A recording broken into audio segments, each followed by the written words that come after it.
दोस्तों, इस वीडियो में जानने की कोशिश करेंगे कि आखिर बॉलीवुड का बट्टा बैठने के लिए या बैठाने के लिए कौन कौन से मुख्य कारण हैं जो जिम्मेदार हैं। पिछले कुछ समय में साउथ में बनी कांतारा और कार्तिकेय 2 जैसी फिल्मों ने हिंदी में शानदार बिजनेस किया। ये वो फिल्में हैं जिनके हीरो का चेहरा हिंदी ऑडियंस ने पहले कभी देखा नहीं था। दूसरी ओर हिंदी फिल्म इंडस्ट्री में बनी सम्राट पृथ्वीराज और सर्कस जैसी फिल्में फ्लॉप हो गई, जो आज से कुछ ही साल पहले सिर्फ अपने उसी हीरो के चेहरे के दम पर हिट हो जाती थी। तो आखिर ये बदलाव क्यों आया? पठान की अगर बात करें तो पठान के हिट होते ही एक ऐसा माहौल बन गया जैसे कि अब इंडस्ट्री पटरी पर लौट आई है, और ऐसा लगने लगा कि जैसे 2018-19 के पहले फिल्मों का 100 करोड़ कमा लेना फिर से एक आम बात हो जाएगी। लेकिन उसी वक्त कहानी में एक ट्विस्ट आ गया। पठान के बाद रिलीज हुई 2 फिल्में, कार्तिक आर्यन की शहजादा और Akshay Kumar Imran Hashmi starrer selfie, box office पर बुरी तरह पानी मांग रही हैं। यानी सब कुछ अभी भी ठीक नहीं है, तो फिर आखिर गड़बड़ कहां है? फिल्मों की कमाई में फिल्म प्रमोशन का आप जानते हैं बहुत बड़ा हाथ होता है। प्रमोशन के लिए हमेशा से एक ही तरीका खूब चलता आ रहा है, किसी भी फिल्म के स्टार्स को अलग अलग शहरों में ले जाओ, वहां की जनता से मिलाओ, तो जनता के बीच एक क्यूरियोसिटी जनरेट हो जाती है। वहां एक बड़ा सा इवेंट होता है जिसमें खूब भीड़ उमड़ती है, लोग स्टार्स को देखते हैं, उनके साथ सेल्फी क्लिक कराते हैं, नई फिल्मों का ट्रेलर देखते हैं और फिल्म के लिए माहौल बनाया जाता है। लेकिन समय के साथ साथ फिल्म मार्केटिंग का ये तरीका उतने बेहतर नतीजे नहीं ला पा रहा है जिस तरह से इसका असर पहले हुआ करता था। कार्तिक आर्यन ने शहजादा के प्रमोशन में कोई कसर बाकी नहीं छोड़ी। आगरा के ताजमहल और दिल्ली में शहजादा के प्रमोशनल इवेंट्स खूब हुए, वहां भीड़ भी आई। लेकिन इतनी ही भीड़ अगर शहजादा देखने आ जाती तो शायद ये पिक्चर चल जाती, लेकिन ऐसा हुआ नहीं। अक्षय कुमार की फिल्में पिछले साल लाइन से फ्लॉप हुई। हालांकि रक्षाबंधन के लिए उन्होंने इंदौर, जयपुर, कई शहरों में गए, सम्राट पृथ्वीराज के लिए दिल्ली, बनारस खूब गए, खूब सारे टूर किए। मगर बॉक्स ऑफिस पर दोनों फिल्मों का क्या हश्र हुआ आप जानते हैं। सिटी टूर में लोग अक्षय कुमार को देखने तो आ गए, लेकिन वो थिएटर नहीं पहुंचे उनकी फिल्म को देखने के लिए। असल में इसका एक बड़ा कारण जो है वो जनता से बढ़ती हुई दूरी भी माना जाता है। लॉकडाउन के दौरान जब फिल्में आना बंद हुई और जनता का नौकरी धंधे के लिए ट्रैवल करने का समय बचा, तो सबसे बड़ा फायदा ओटीटी को हुआ। हिंदी फिल्मों के दर्शकों ने साउथ से लेकर दुनिया भर का कंटेंट डिस्कवर कर लिया और इस वजह से बॉलीवुड फिल्मों से उनकी उम्मीदें भी बढ़ गईं। जबकि दूसरी तरफ इंडस्ट्री को दर्शकों के टेस्ट का आइडिया एक ऐसे सिस्टम से मिल रहा है जो खुद हवा हवाई है और जिसका कोई सॉलिड आधार नहीं है। बीते कुछ सालों में अगर बात करें तो करण जौहर से लेकर इंडस्ट्री के कई बड़े नाम इस सिस्टम से के सड़ने का इशारा करते रहे, लेकिन खुलकर स्वीकारना थोड़ा मुश्किल है क्योंकि यह सिस्टम खुद इसी इंडस्ट्री का ही पाला पोसा हुआ है। पुराने प्रमोशन के तरीकों के कामयाब न होने पर इंडस्ट्री ने इस नए सिस्टम का सहारा लिया और यह कहना सटीक होगा कि इसमें इन्वेस्टमेंट भी किया, लेकिन अब यह सिस्टम ही इंडस्ट्री पर बैकफायर करने लगा है। मैं बात कर रहा था पेड प्रमोशन की। खैर, 2010 के बाद आई कुछ फिल्मों को जरा गौर से देखिए। Pyaar Ka Panchnama, Queen, Jolly LLB, Oh My God, Hindi Medium, Badhaai Ho, स्त्री, अंधाधुन, कश्मीर फाइल्स, इन सब में एक ही बात कॉमन है कि ये सब की सब फिल्में बिना मार्केटिंग कैंपेन के हिट हो गई। इनमें से कई तो इतनी बड़ी हिट हो गई कि इनके मेकर्स ने कहा कि उन्हें भी ऐसा होने की उम्मीद नहीं थी। इन फिल्मों को हिट करवाया वर्ड ऑफ माउथ से, यानी दर्शकों से मिलने वाली जुबानी तारीफ ने।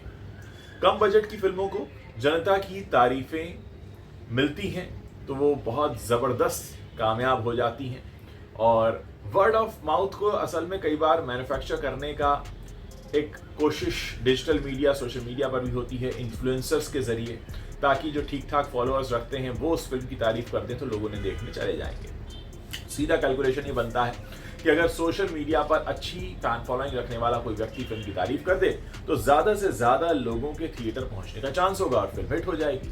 फिल्म मार्केटिंग और पीआर की किताब में ये नया चैप्टर यहीं से जुड़ता है। अब इसीलिए सोशल मीडिया पर बहुत सारे फिल्म एक्सपर्ट्स की बाढ़ भी आ गई है। यही वो इन्फ्लुएंसर्स हैं जो आज सोशल मीडिया पर जबरदस्त फॉलोअर्स के साथ फिल्म क्रिटिक बन गए हैं, ट्रेड एक्सपर्ट बन गए हैं। सोशल मीडिया पर जो लोग या चैनल बदलने का थोड़ा सा ताकत रखते हैं कि हम कुछ बोलेंगे तो आपकी पिक्चर हिट हो जाएगी या शो फ्लॉप हो जाएगा, ऐसे लोगों को पहले भी बुलाया जाता था, पहले उन लोगों को बुलाया जाता था जो अखबारों में काम करते थे, टीवी चैनल्स में काम करते थे। अब उन लोगों को बुलाया जाने लगा जो कि अपने यूट्यूब चैनल या फेसबुक पेजेस चला रहे हैं। मगर मीडिया स्क्रीनिंग में फिल्म देख चुके क्रिटिक या पत्रकार के रिव्यू में आलोचना होने के चांस हमेशा ज्यादा रहते हैं, क्योंकि उसका पहला हित अपने संस्थान के लिए रहता है कि भाई मेरे अखबार का रिव्यू खराब ना हो जाए। लेकिन दूसरी तरफ अगर इन्फ्लुएंसर्स की बात करें तो इनका क्योंकि खुद का इनको अपना चैनल भी चलाना है, उनके पीछे कोई बड़ी ऑर्गेनाइजेशन नहीं होती, तो इसलिए फिल्म के पहले पोस्टर से लेकर टीजर, ट्रेलर, यानी हर प्रमोशन कंटेंट को वो अपने हिसाब से पेश करते हैं और कई बार इसमें पेड रिव्यूज चलते हैं, यानी पैसा दिया जाता है। अब कहें तो यही फिल्म मार्केटिंग का एक नया इकोसिस्टम है। इन्फ्लुएंसर्स को फिल्म से जुड़ा हुआ कंटेंट चाहिए और फिल्म के पीआर को चाहिए पॉजिटिव वर्ड ऑफ माउथ। मगर इस पॉजिटिव तारीफ का खेल शुरू तो हुआ था मार्केटिंग की मजबूरी में, मगर इसमें अब इंडस्ट्री को मजा आने लगा और इस खेल में अपनी जो पोजीशन है उनको उसको बना कर रखने के लिए लोगों ने फिर पैसा खिलाना शुरू कर दिया। जैसे आपको कई ऐसे एंटरटेनमेंट पत्रकार, पोर्टल या इन्फ्लुएंसर सोशल मीडिया पर मिल जाएंगे जिन्होंने किसी फिल्म के बारे में नेगेटिव लिखा और फिर उसके बाद जब फिल्म रिलीज हुई तो उनको इनवाइट नहीं किया गया, तो अगली फिल्म की रिलीज के साथ उनकी स्ट्रैटेजी बदल गई। कह सकते हैं कि पेड रिव्यूज का भी काफी असर रहता है। लोग पूरा रिव्यू भले ही पढ़ें या ना देखें, लेकिन वो जो ऊपर एक स्टार रेटिंग आती है उसको जरूर देख लेते हैं और उसके आधार पर बहुत सारे लोग हैं जो तय करते हैं कि वो पिक्चर देखने जाएंगे या नहीं। कभी 3 या 4 स्टार वाली को लोग देखने चले जाते हैं, 2 या उससे कम मिले होते तो नहीं जाते हैं। तो ये सारी चीजें बहुत चला करती हैं, लेकिन इस सबको कहीं ना कहीं कोई ना कोई किसी लेवल पर मैनेज कर रहा होता है। हालांकि इसमें व्यक्तिगत पसंद भी होती है। हो सकता है कोई सोशल मीडिया इन्फ्लुएंसर वाकई किसी फिल्म को पसंद करके आया हो, लेकिन वो फिल्म आपको पसंद ना आए तो उसकी कोई गारंटी नहीं होती। तो आप कई बार बहुत सारे रिव्यूज पढ़ते हैं, उसके हिसाब से जाते हैं। अब फिल्म का अच्छा रिव्यू लिखवाने के लिए पैसे देना बॉलीवुड का एक ओपन सीक्रेट हमेशा से रहा है। सोशल मीडिया पर आपने ऐसी बातें खूब सुनी होंगी, मगर जानी मानी फिल्म क्रिटिक अनुपमा चोपड़ा हैं, उन्होंने भी एक इंटरव्यू में कहा था कि एक पीआर कंपनी ने उन्हें पेड रिव्यू करने का ऑफर दिया। और ऐसे ट्वीट आते रहते हैं इन सारे जाने माने इन्फ्लुएंसर्स के, कई बार ऐसे जो फिल्म क्रिटिक्स हैं उनके भी। अब अगर हम कार्तिक आर्यन की शहजादा के ओपनिंग वीकेंड की बात करें, यानी 3 दिन में मुश्किल से इसने बॉक्स ऑफिस पर 20 करोड़ रुपए का आंकड़ा पार किया। अक्षय इमरान की सेल्फी का हाल इससे भी बुरा रहा, करीब 10-11 करोड़ के आसपास ये पिक्चर सिमट कर रह गई। दोनों फिल्मों के स्टार्स के नाम के हिसाब से बॉक्स ऑफिस कलेक्शन साफ बता रहा था कि जनता ने दोनों फिल्मों को पूरी तरह रिजेक्ट कर दिया है। फिल्म बिजनेस की रिपोर्ट्स लगातार शेयर करने वाले 2-3 पुराने ट्रेड एक्सपर्ट्स के अलावा आजकल ट्विटर पर ढेरों ऐसे नाम हैं जो फिल्मों पर लगातार कमेंट्री करते रहे हैं। इनमें से कुछ नाम आपको अब भी ट्विटर पर सेल्फी या शहजादा जरूर देखने जाएं ऐसा मैसेज देते भी नजर आएंगे। फिल्म बॉक्स ऑफिस पर डूब चुकी है और एक तरह से अक्षय और इमरान ने भी अपनी फेलियर को स्वीकार कर लिया है। लेकिन ये जो इन्फ्लुएंसर हैं ये अभी भी उस फिल्म की तरफ लोगों को भेजने में लगे हुए हैं, क्योंकि इनको मोटा पैकेट मिल चुका है। अब जनता इसमें दिलचस्पी लेती नहीं है, क्योंकि जनता को पता है जब इतनी सारी बुराई हो रही है फिल्म की तो लगता है फिल्म खराब है, और जाहिर है जब कलेक्शन नहीं होता तो जनता को समझ में आ जाता है। अब ऐसी सूरत में होता यह है कि सोशल मीडिया से अगर हम नापा जाए कितने लाइक्स मिले, कितने share, views, comments, digital impression क्या था, तो दिखने में तो लगता है कि हाँ इस फिल्म के बारे में बात हो रही है, लेकिन जब आप अंदर उतरते हैं तो आपको पता चलता है कि जनता इसे देखकर निराश हुई है। फिल्म के बारे में बात होना और फिल्म को देखकर खुश होना ये दोनों अलग अलग बातें हैं।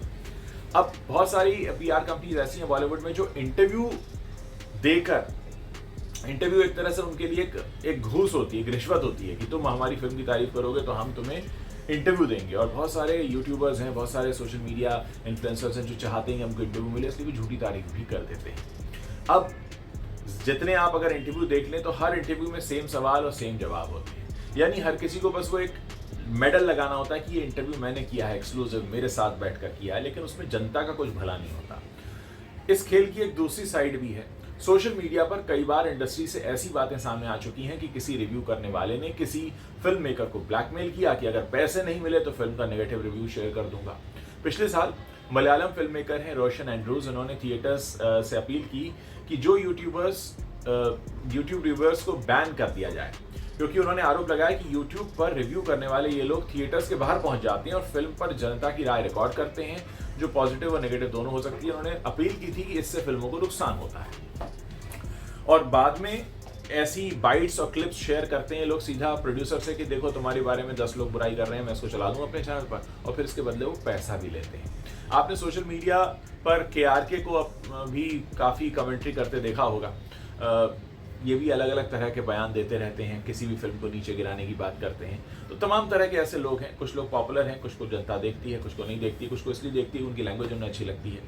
और अब सुनने में आया है कि KRK के बारे में बात कही जाती है कि वो खुद भी एक PR एजेंसी भी चलाते हैं जिसमें वो खुद डील भी कर लेते हैं। और KRK तो खुद बता चुके हैं कि खुद उनकी अपनी वेबसाइट है जो बॉक्स ऑफिस आंकड़े देती है, और इस काम के लिए उन्होंने बाकायदा एक टीम रखी हुई है। 2021 में एक एक्टर और बिजनेसमैन ने एक ऑडियो क्लिप शेयर करते हुए KRK पर आरोप भी लगाया था कि उन्होंने फिल्म का नेगेटिव रिव्यू न पोस्ट करने के बदले 25 लाख रुपए मांगे थे। इस मामले में KRK ने सफाई ये दी थी कि उनकी पब्लिसिटी कंपनी है और ऑडियो में सुनाई दे रही पैसे की बात पब्लिसिटी के लिए है, रिव्यू के लिए नहीं है। और ये बात एक उदाहरण के तौर पे मैं आपको बता रहा हूँ, KRK नहीं, ऐसा बहुतों के बारे में कहा जाता है जितने लोग इंडस्ट्री में बैठे हुए हैं। इस समय इंडस्ट्री से कनेक्शन रखने का दावा करने वाले बहुत सारे सोशल मीडिया हैंडल्स ऐसे भी हैं जिनके बारे में इस तरह की बातें सुनने में आती रही हैं। खास बात यह है कि बॉलीवुड के अंदर की जानकारी रखने का दावा करने वाले इस तरह के हैंडल्स ने कोविड महामारी के दौरान सोशल मीडिया पर जो बॉलीवुड का बॉयकॉट हुआ था उसमें भी काफ़ी योगदान दिया था। तो ये दोनों तरफ से खेल रहे थे, जिस तरह की हवा थी उस तरफ से जाकर ये लोगों को बता रहे थे। और कई सारे ऐसे हैंडल्स भी हैं सोशल मीडिया पर जिन्हें इंडस्ट्री के लोग खुद ही नकार देते हैं, लेकिन वो तब भी लगे रहते हैं। एक ट्विटर पर नाम पिछले कुछ दिनों में पॉपुलर हुआ है, शायद आपने नाम सुना होगा, उमेर संधू का, जो खुद को ओवरसीज सेंसर बोर्ड का मेंबर बताते हैं। और इनका किसी भी फिल्म को क्रिटिसाइज करने का एक अलग ही तरीका है। इनके अकाउंट से तमाम फिल्मों के रिव्यू से लेकर एडिटिंग में फिल्म तैयार हो जाने तक की जानकारी सबसे पहले मिलती है, दावा करते हैं सबसे पहले। इनका कहना है कि ओवरसीज सेंसर बोर्ड में फिल्में बाकी सब जगहों से पहले दिखाई जाती हैं जिसके वो सदस्य हैं। अब ये कौन है ये वही जानते हैं। पिछले साल इसी अकाउंट से मणिरत्नम की फिल्म पोन्नियन सेल्वन 1 का रिव्यू रिलीज से बहुत पहले ही शेयर हो गया। अब डायरेक्टर की पत्नी सुहासिनी मणिरत्नम ने ट्विटर पर उनसे पूछा कि प्लीज बताएंगे आप हैं कौन, जो फिल्म अभी रिलीज नहीं हुई उसका एक्सेस आपको कैसे मिला। लेकिन जवाब का इंतजार जनता आज तक कर रही है। उन्होंने ये नहीं बताया कि उन्होंने PS1 कहाँ देखी थी, जबकि डायरेक्टर की पत्नी तक को नहीं पता कि उनको फिल्म कहाँ से मिल गई है। इसी अकाउंट से 5 फरवरी को एक ट्वीट हुआ था कि प्रभात और कृति सनन अगले हफ्ते सगाई कर रहे हैं। इसी में दावा किया गया था कि अजय देवगन का रकुलप्रीत सिंह से एक अफेयर चल रहा है। मतलब ये तमाम तरह की बातें हैं जो सिर्फ थोड़ा अटेंशन पाने के लिए की जाती हैं। अब इस ट्वीट के बाद अजय देवगन की टीम ने तुरंत एक ऑफिशियल स्टेटमेंट में से निशाने पर लिया और कहा ये उमेर संधू के संदर्भ में है, जिसने पिछले कुछ समय में इंडस्ट्री की ऑथेंटिक जानकारी देने का दावा किया है। हालांकि वो गलत खबरें फैला रहा है और झूठ गढ़ रहा है। उमेर संधू के किसी भी देश में किसी भी सेंसर बोर्ड से जुड़े होने का कोई ऑफिशियल सबूत नहीं है, कोई सच्ची जानकारी नहीं है, और इसकी अगर आप कोशिश करेंगे भी तो भी आपको कोई सबूत नहीं मिलेगा, क्योंकि ये सिर्फ झूठी बातें। तो बहुत सारे लोग ऐसे भी आ गए, इसलिए मैंने आपको उदाहरण देने के लिए बताया कि इस तरह के लोग भी हैं। अब एक इंटरव्यू में करण जौहर ने कहा था कि इस महामारी ने ये जो PR वाले बेवकूफ़ी करते हैं इसको और बढ़ा दिया, यानी कोविड के दौरान। इस बातचीत में जितने भी प्रोड्यूसर करण जौहर के साथ बैठे थे वो इस बात पर सहमत थे कि ये एक ऐसा सर्कल बन गया है कि जिसको कहते हैं ना कि रिव्यू के बाद स्टार्स देने का। तो ये जो पूरा डिस्कशन था इसका निचोड़ ये था कि प्रोड्यूसर ने फिल्म पर पैसे लगाए तो मार्केट में फिल्म चलने के लिए उसने PR को खरीद लिया और फिर अपने हीरो को मेगा स्टार बताकर प्रचारित कर दिया। अब इस एक्टर की मैनेजमेंट ने इसी प्रचार को उठाया और दूसरे प्रोड्यूसर को दिखाकर एक्टर की फीस ज्यादा मांगी कि देखो उनकी कितनी चर्चा हो रही है। पता चला उनकी चर्चा इसलिए हो रही है क्योंकि उन्होंने जो पिछली फिल्म की है उसके प्रोड्यूसर ने उसमें पैसा लगाया।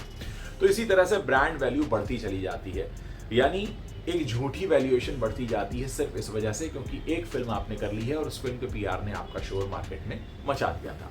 इस ट्रेंड का सिर्फ एक ही तोड़ है, जनता को ये देखना चाहिए कि फिल्म में उनके एंटरटेनमेंट का भरपूर दम है या नहीं है। टीजर के बाद, ट्रेलर के बाद, अब मान लीजिए आपको गाने पसंद आ रहे हैं, डायलॉग पसंद आ रहे हैं, आपको कैरेक्टराइजेशन पसंद आ रहा है, आपको कहानी पसंद आ रही है, तो ये आपके ऊपर होगा कि आप किस तरीके से इसका फैसला करते हैं। कई बार ट्रेलर जानदार लगता है लेकिन उसके बाद भी आपको लगता है कि नहीं कुछ मज़ा नहीं आया, तो ये आपको तय करना होता है कि अगर मज़ा नहीं आ रहा है तो आप क्या करें कि जिससे आपको मज़ा आए, यानी आप उन्हीं फिल्मों की तरफ बढ़ें जो आपको अट्रैक्ट कर रही हैं। तो कुल मिलाकर पठान ने जो कर दिखाया है उसके पीछे एक ही कारण माना जा रहा है कि लोग शाहरुख खान को देखना चाहते थे, शाहरुख खान बहुत समय से आए नहीं थे और इसी वजह से शाहरुख खान की ये फिल्म हिट हो गई। पर इसका ये मतलब बिल्कुल भी नहीं है कि बॉलीवुड के ऊपर मंडरा रहे काले बादल अब छट चुके हैं, क्योंकि ये जो काले बादल हैं ये अगर छट गए होते तो सेल्फी जैसी फिल्म भी चल जाती। पहले कितनी बेकार बेकार फिल्में चल गई हैं।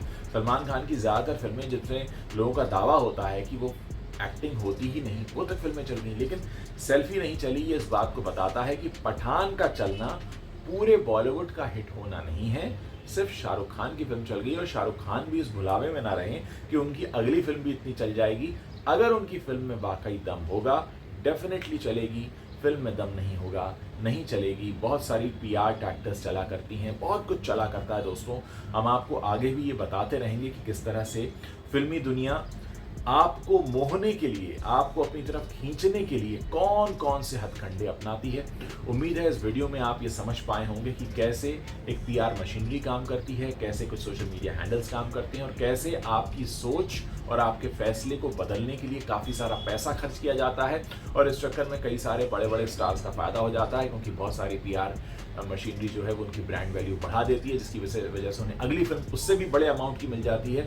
लेकिन फिर मामला होता है टाइम फिस्ट, जब उनको पता चलता है, जैसे अक्षय कुमार को देख लीजिए, लगातार लाइन से 5 या 6 फिल्में फ्लॉप हैं, तो क्या है ये इसी बात को बताता है। उम्मीद है आपको मेरी बात समझ में आई होगी और आगे बहुत सारी ऐसी बातों को मैं आपको बताने के लिए आने वाला हूं जो बॉलीवुड के संदर्भ में लोग कम करते हैं, क्योंकि लोगों को अपना पीआर मेंटेन करना होता है। लेकिन यहां मैं खुलकर बात करता हूं, आपको हर वो बात बताता हूं जो आपके लिए जानना बेहद ज़रूरी है। अगर ये वीडियो अच्छा लगा हो तो इसे प्लीज़ शेयर ज़रूर कीजिएगा और अगर आपने अभी तक उज्ज्वल त्रिवेदी टॉक्स को सब्सक्राइब नहीं किया है तो प्लीज़ इसे अभी सब्सक्राइब कीजिए, ताकि आगे भी ऐसे ही और भी वीडियोज़ आपको मिलते रहें।